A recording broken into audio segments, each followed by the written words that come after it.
Welcome to Sunday School for Sunday, May 24th, 2026, for our junior students ages 9 to 11. I do not own the rights to this music.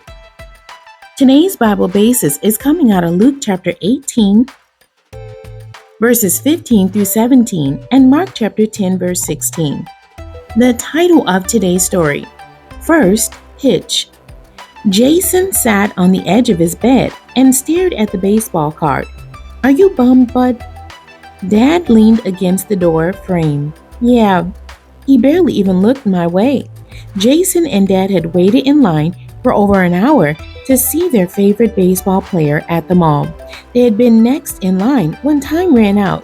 He had glanced Jason's way, then turned and walked off. "I'm sorry, bud."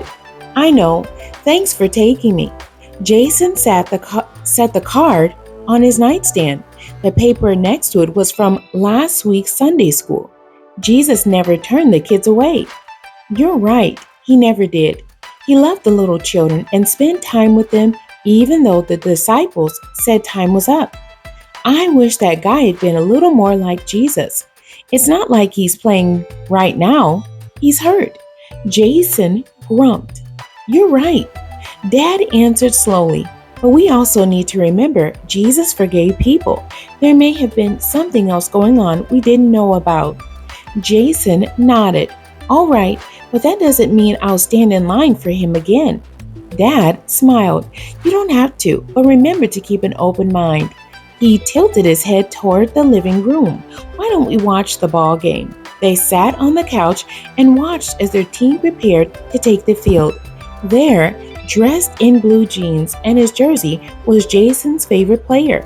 A little girl in a wheelchair was with him. He wheeled her out in front of the pitcher's mound and then went to catch her first pitch. The announcers explained the girl was his niece. Her parents had been killed in a car accident the year before, and she had been left in a wheelchair. "Guess it's better to trust people until they give us a reason not to." Jason grinned. That's what Jesus would do. Have you ever felt that someone let you down only to find out later they had a really good reason for it? How did you feel initially? What about later, when you found out the rest? Is it easier to trust that person again next time? The laying on of hands in blessing by an important member of the community has a long history in Jewish culture. The tradition appears to begin with Jacob blessing and adopting Joseph's sons in Genesis chapter 48, verse 14. The parents or caretakers of these children knew Jesus was an important person.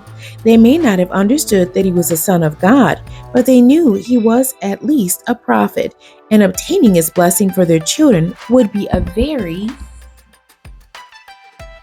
good thing. The disciples, though, had different ideas about the most important things for Jesus to do with his time. Fortunately, Jesus saw the children and told his disciples it was a good thing to spend time with them. No one could enter the kingdom of heaven without having faith like a little child. Luke 18, verses 15 through 17. "And they brought unto him also infants, that he would touch them. But when his disciples saw it, they rebuked them. But Jesus called them unto him, and said, Suffer little children to come unto me, and forbid them not, for of such is the kingdom of God. Verily I say unto you, whosoever shall not receive the kingdom of God as a little child shall in no wise enter therein."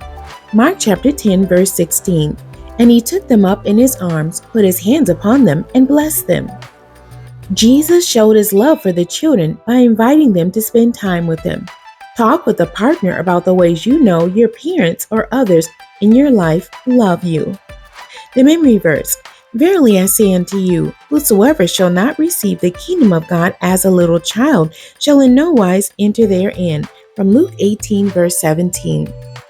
Has there been a time when you have been brushed or when you have brushed someone off, maybe a little brother or sister, and not found time to talk to them? Or promised them you would do something with them, like play a game, and gone back on that promise? What are some ways you can make it up to them this week?